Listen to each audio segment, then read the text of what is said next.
Yu-Gi-Oh can be an expensive hobby, and if you're not looking to spend a ton of money into the game, it can be frustrating when other people have way better cards than you. However, there are many times where a budget option can succeed pretty effectively, and before I talked about how Marincess was a good option in the last format. Now there's a new budget deck that has a totally different playstyle from Marincess, is super cheap and accessible, and also rather solid into the metagame. So I'm going to show you guys why I think you should be picking up Purrley.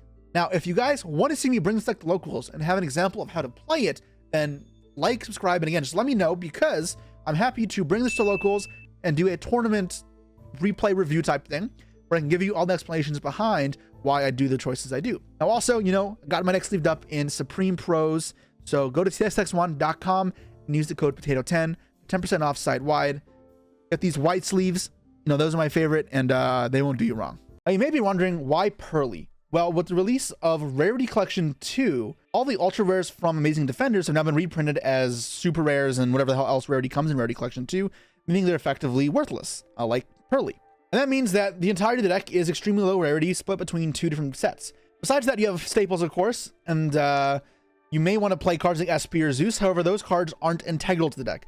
Number says you wouldn't play SP, period, whereas this deck would definitely benefit from SP. It ultimately isn't an integral part to the deck's success. So now this deck is just overall really cheap, and I'll show you guys how much it costs for the entire deck with staples, and without staples, we already have them from like the last budget deck you played. But what is cool about Purrley is it plays very unlike almost any other deck. You can go second pretty well while also still being a deck that can thrive going first. You can play a high number of non-engine and consistent because pretty much every card in your deck searches another card in the deck, meaning it's really cool how this deck flows almost fluidly. But it doesn't play the same every game at all. It's not like a deck like Snake Eye, where even though every card is accessible, games feel very similar. Also, thankfully, because most of your cards are spell cards, you don't have the problem that a lot of decks have, where you're stuck with a bunch of normal summons of cards that are only once per turn in your hand, and you have redundancy problems.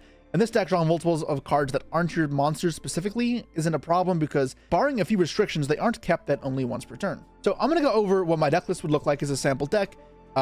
Kept in budget, there's not going to be an SP in here. And then I'm also going to go over briefly what the effects do of the cards. If you're already familiar with Purrley, then just sit through it, because I will have other explanations in here.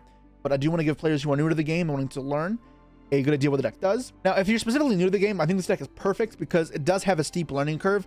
Now, that may mean losing a bit at the beginning, but it will teach you a lot of the skills that you can build upon to get better at the game, because you're not going to have very easy instant wins. You are going to have to be very meticulous about your choices, because a lot of cases will come down to you making a decision or a read based on how your opponent plays. And while that can sound daunting, it really rewards players for playing well. And if there's a deck with a high skill cap in the game, this is one of the highest, I think.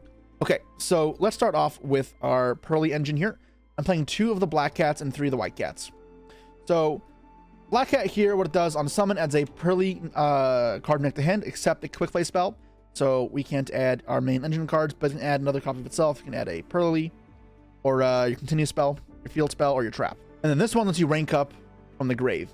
All their Purrley spells have a corresponding baby kitten, or whatever you want to call it, that you can rank up to with these main cats. And they require you to use the material that is corresponding to the monsters. So happy memory can sum out happiness.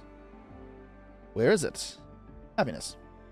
Now this one ranks up from the grave. So what that means is once on the field, if a happy memory is in your grave, you can attach, rank up, and bam. So this one is once per turn, which is why I only play 2 of the black cats. Because the deck is so accessible, you don't need multiples in your hand or in one turn. You're really just looking over 2 over the course of the game, and you can shuffle the back if you really do need 3. So just 2 is fine. It's not like it's a crazy good card to draw anyways. Now, white cat is kind of the reverse. What it does on summon is you can excavate the top 3 cards of your deck and add any Purrley card from your deck to your hand. Sorry, Purrley spell traps. Can't add another monster. It's important. This is not once per turn. Neither is the effect to rank up and ranks up in the hand. So if this is in my hand, I can go effect, rank up, and summon there. Going through multiple of these in the first turn and going through multiple Exceeds to try to break through an opponent's field is a big part of learning how to break through it. And that's where a lot of the skill set comes in, right? Because you have to be wondering, if you're going to use this spell, like use from your hand special from the deck, or use its other effects, or if you're going to be ranking them up. And that type of decision making is going to be important, whether it be knowing which names to hold for later to rank up correctly, or whether it's just managing the resources between your hand or field. Important to know here, these are all level 1s and all fairies. So you can do some cool stuff with that stat lines. Rank 1 specifically, and fairies, you'll see why that matters shortly in the extra deck. And for the Purrley spells, so your quick play spells all have the same concept, and that is you can discard a card, So you apply an effect, and then you can discard a card, special summon a Purrley from the deck. So either one of these. They're almost like your e-tallies that require discarding a card, and they all do that, as well as having a bonus effect, which does matter. They'll also have their corresponding kittens in the extra deck. So you are going to max out on the copies you can play. Now, important, the Delicious and Sleepy are at 2s, so cannot play more of those. You have 10 totals. They all have different purposes in their own right. Delicious Memory, making guys unkillable by battle. Sleepy says the next damage you take becomes 0, and Pre-Memory gains 1,000 life, so neither of those are super important. Maybe sometimes you get away with staying alive because of these, but the other two have real effects. This says you can select a monster in the field that can't be shown at battle this turn. This is important because you can OTK your opponent pretty easily with this card. It's important to note that one of your cards gets extra attacks, but it cannot attack directly. So you make the guy invincible by battle, and then you attack into it several times. That's a way to kill them. As well as making your own guy indestructible can sometimes come up in grind games. Delicious Memory protects any card in the field from destruction once per turn. So this is really important playing through field, playing through Ghost Ogre, Snow Rabbit, and in odd cases like against Unchained or Fire King, you can protect their card from being destroyed. So what that means, if they try and like go Unchained Aruha, target a back row, you can go this, make it immune to destruction, and the Aruha stays in hand, then trigger their effects, and yeah, free value. And then we're just going to continue maxing out our cards. We're playing 3 Stray Purrley, Street, and Terraforming. So if you watch my tier list, you saw me say this wasn't like the best deck in the format. That was largely in part to D-Barrier. Now, that is probably the biggest thing to overcome, and there's not really a good solution for that. D-Barrier is going to be a problem for this deck. The same way Marincess had the Silver Bullet of Nibiru that you couldn't really control, D-Barrier is going to be a problem for this deck. You have very few ways to mitigate it. One of the other problems, which is also kind of not a problem, is the deck is kind of weak against the effects and negation hand traps, like Effect Failure and Permanence of Mourner. Because when you're stopping these Purrleys from using their effects to add a card, you're also stopping them from ranking up. Whereas if you ash this effect to add, you can still rank up and it's not as bad. So the target effect negation hurts a lot more. That being said, it also is bad against your deck because anytime you have access to Street, this card's dead. So what does Street do? Street says that special summoned Purrleys cannot be targeted by your opponent's card effects to turn they're summoned. Any Purrley monster, so your Exceeds as well.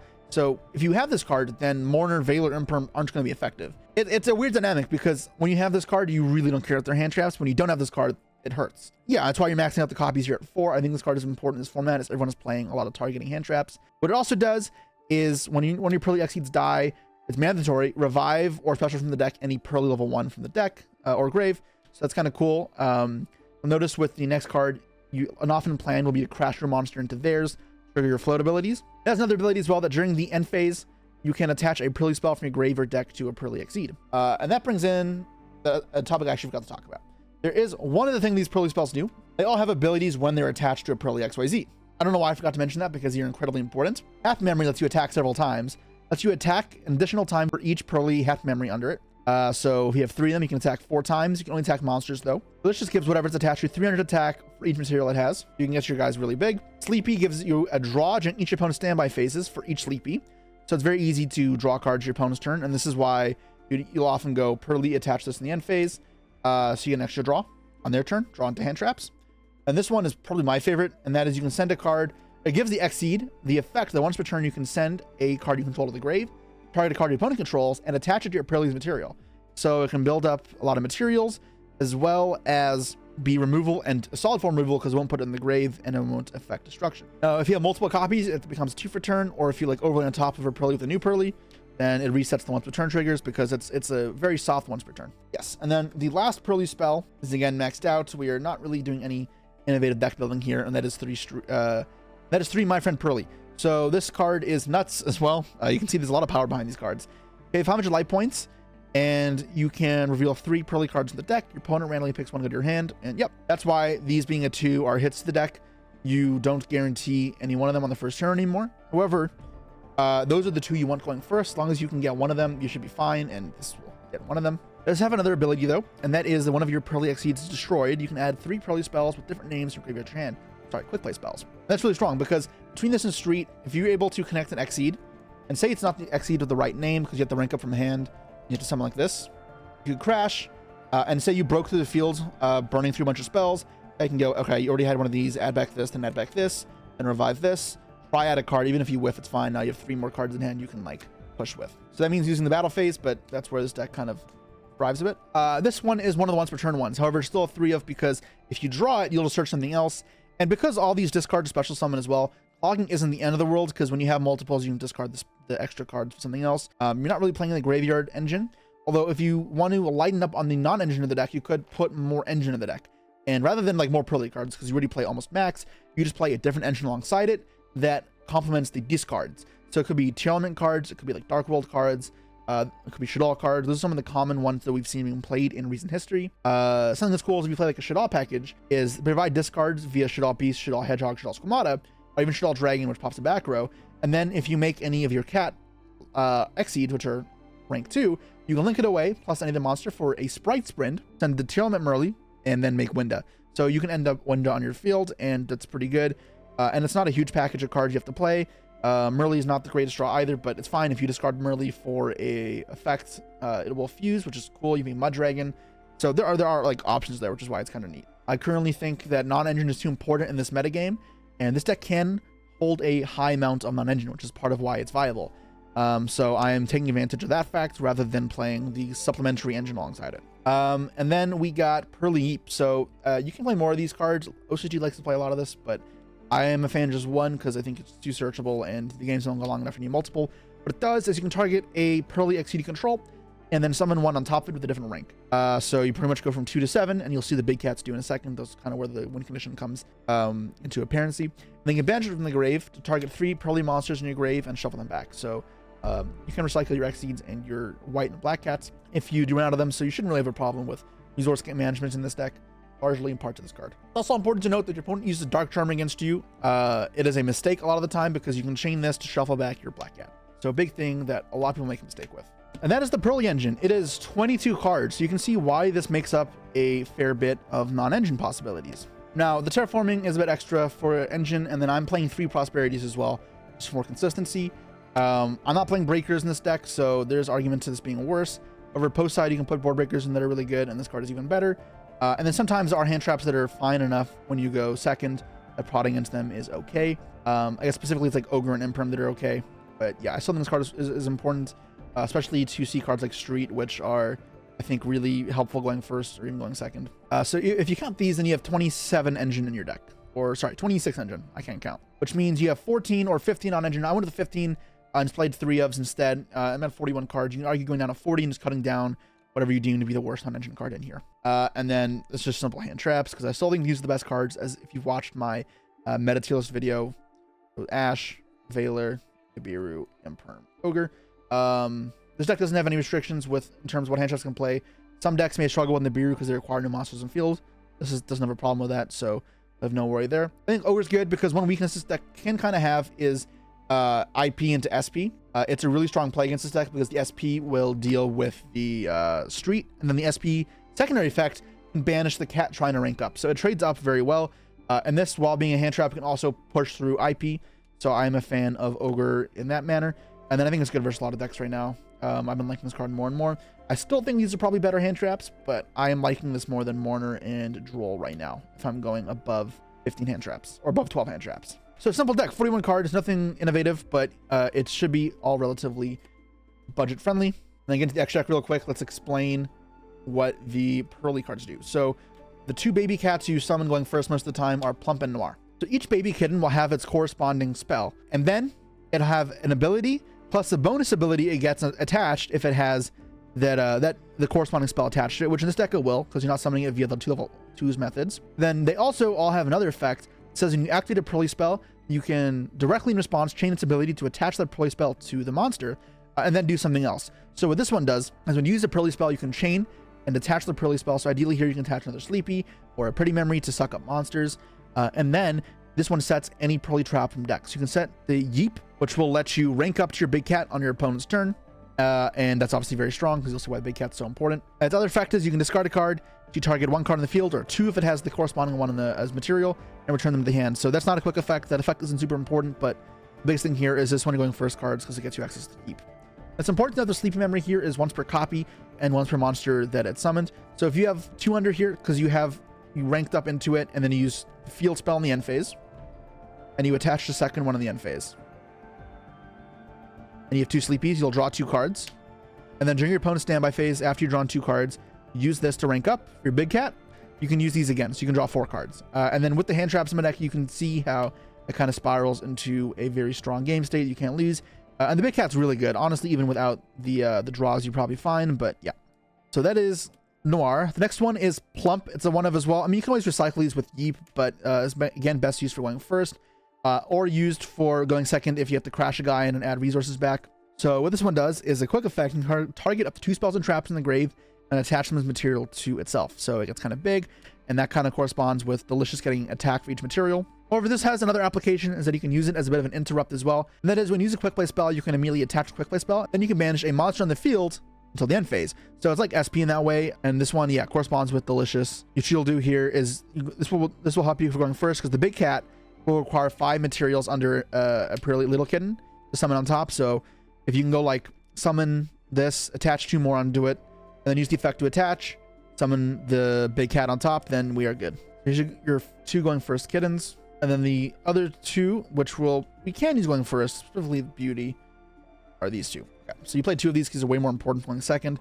So these will get interrupted a lot more. And Beauty is solid. So this is like just a quick effect, negate a monster. It's not a quick effect if you don't have the pretty memory as material, but usually it will. So yeah, so quick effect negate is like a fine interrupt, though this really isn't what you plan on ending on. If you could do this with a Yeep face down, it's nice because you can negate and then turn into the big cat afterwards. Even if you're breaking fields, this can help you through negates because it just forces something out. And whenever you have a quick play spell, you can chain effect to attach, and you can change the battle position of a monster on the field. So you can turn their guys to attack or defense, which matter largely in part because of this card. Remember how I said you can attack several times? That'll matter with this. So you'll see why this lines up here in a second. And yeah, this one corresponding spell is your Pretty Memory. The last step one that corresponds will be Happy Memory with Happiness. I play 2 of these because, again, this one's really important going second.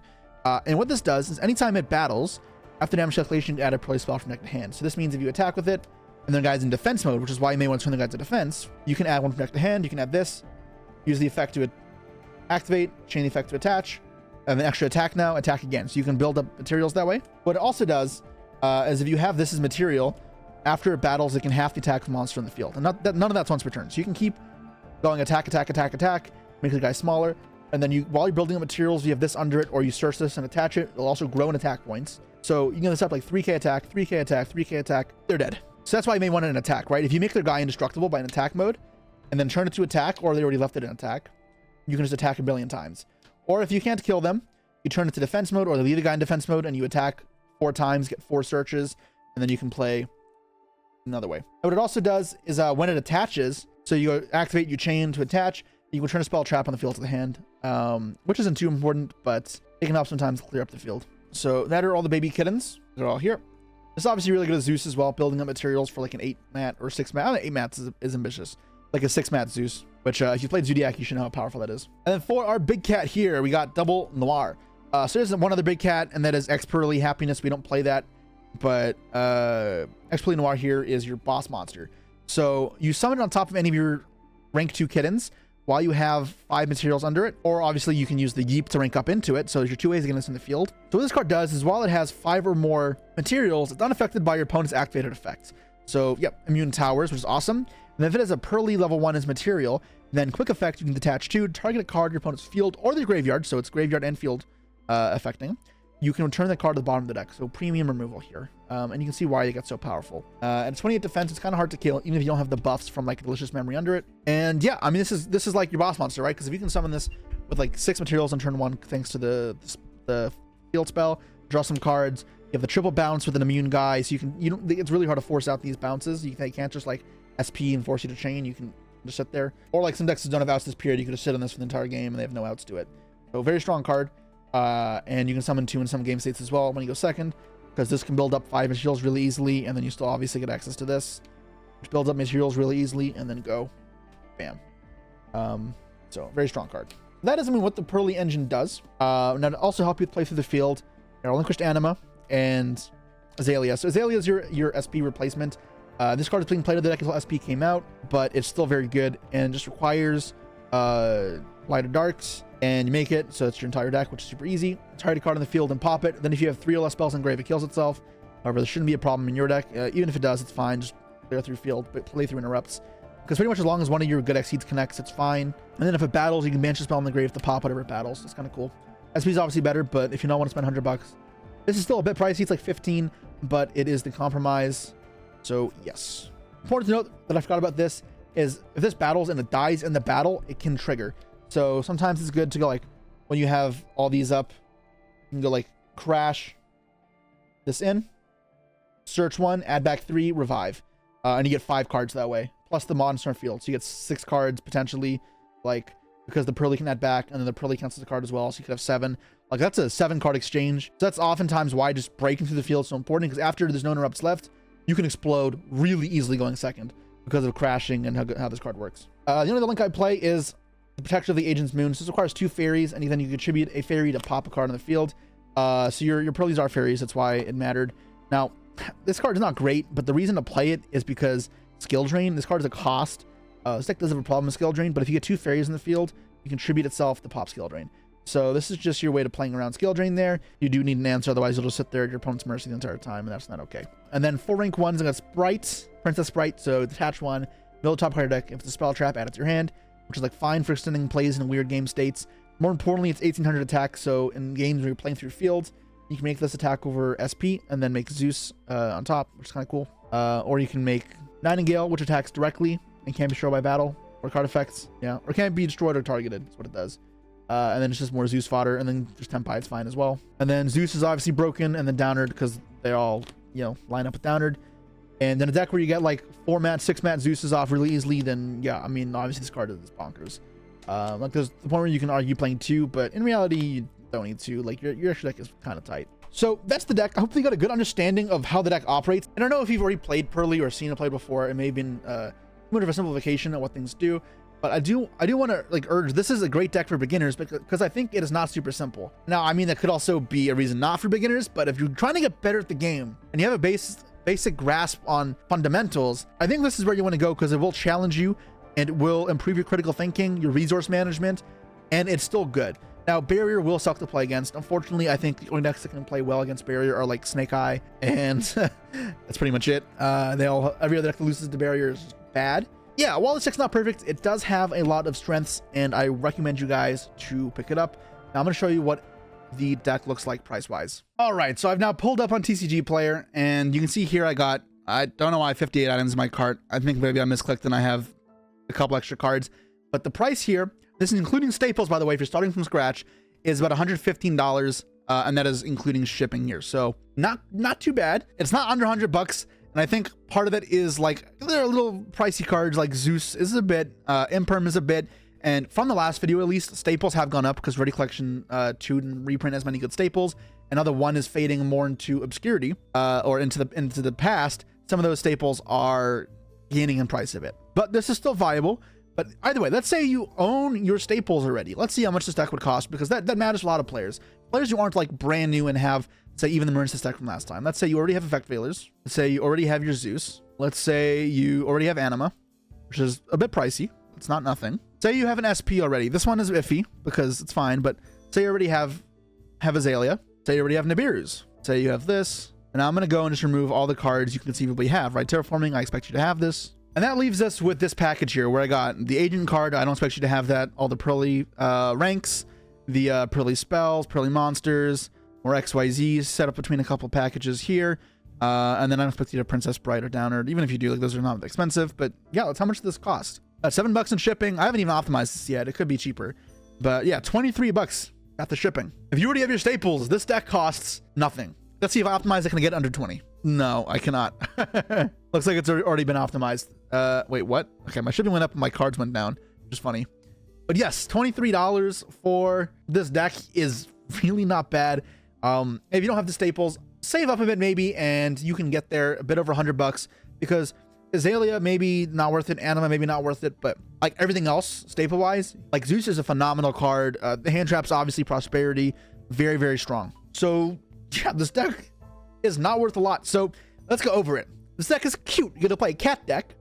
This deck is pretty solid against the meta, with its only big weakness being Dimensional Barrier. The deck is really affordable now, and the deck is really different in how it plays. It requires critical thinking, it fosters and nurtures new skills in players, and you can pull off some crazy turns where you get a ton of advantage really quickly. I recommend giving this deck a try, and I think if you are a budget player or you're a newer player, this is a great next step in your Yu-Gi-Oh career. Now that brings an end to our Purrley discussion. I really think this deck is worth picking up. It is very affordable, very fun, and very interesting. So hope you guys find so as well.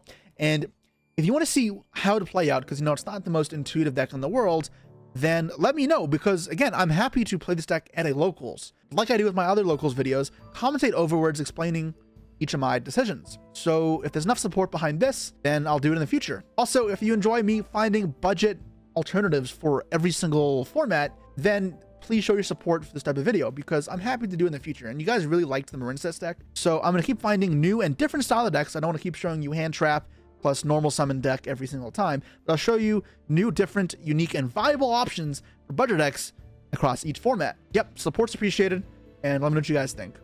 Peace.